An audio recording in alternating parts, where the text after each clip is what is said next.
I am honored to invite Dr. Emily Landau, a senior research fellow at the INSS. She researches issues related to Iran and weapons of mass destruction. She will chair this. She will chair this session that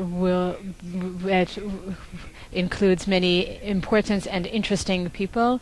Emily, please come up to the stage carefully.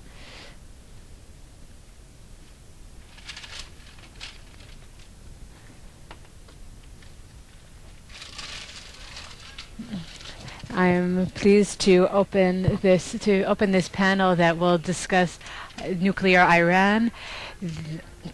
Is it time for a decision with a question mark? The Iranian issue has been part of our lives very intensively for quite a while, and each year it becomes more and more the urgency becomes more and more apparent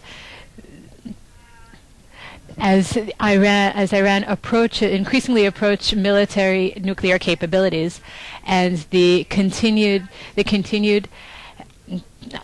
weakness expressed by the countries that are working against them, that attempt to convince or try to force them to change directions. I personally follow in my research and in my writing since 2002. I have followed the international attempts to stop Iran, and I see the same dynamics that repeat itself over and over again in all negotiations that have been held over the years. The only difference is that Iran is consistently improving, and the international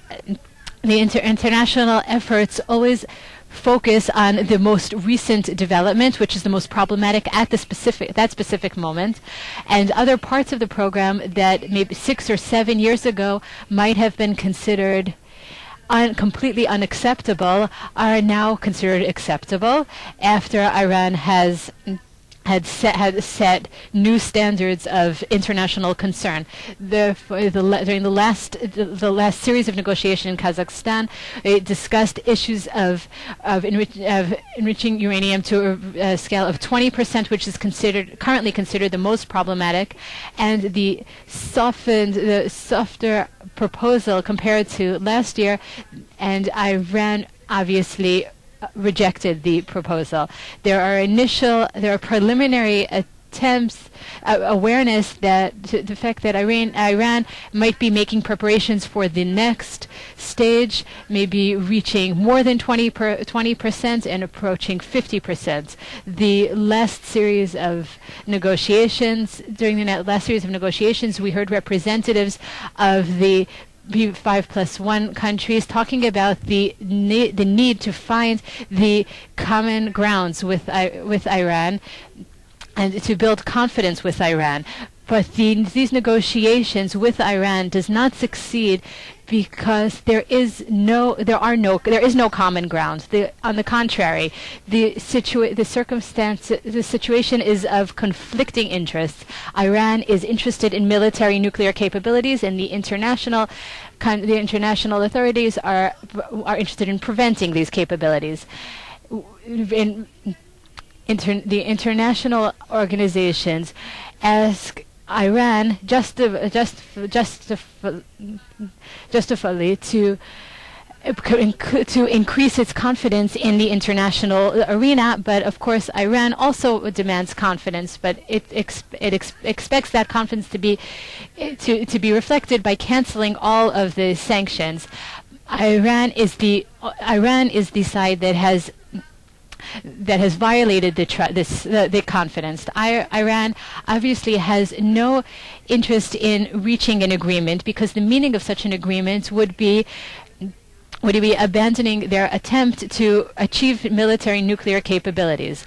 The idea was that by imposing heavy sanctions on Iran that the United States and Europe had adopted during 2012, along with other smaller threats, more serious threats if Iran does not respond, hoping that this would change the Iranian interests. But their conclusion was that Iran's conclusion was that it is more important to hold negotiations with the international organizations instead of suffering isolation and sanctions. But obviously, the strategy has not been shown to be successful. Dialogue. The reality is that the United States has not defined the conditions for closing this window of opportunity, and it emphasizes that takes every opportunity to indicate that it takes time for diplomacy to work. So it appears that the window of opportunity is open forever, or until Iran becomes a nuclear country. If world leaders, and especially President Obama, do not adopt a more rigid policy, the reality in Iran might determine the outcome. These have implications on Israeli policies related to if 2013 is the year in which the final decisions must be taken. Our panel will be presented by Amos Yelin, director of the INSS.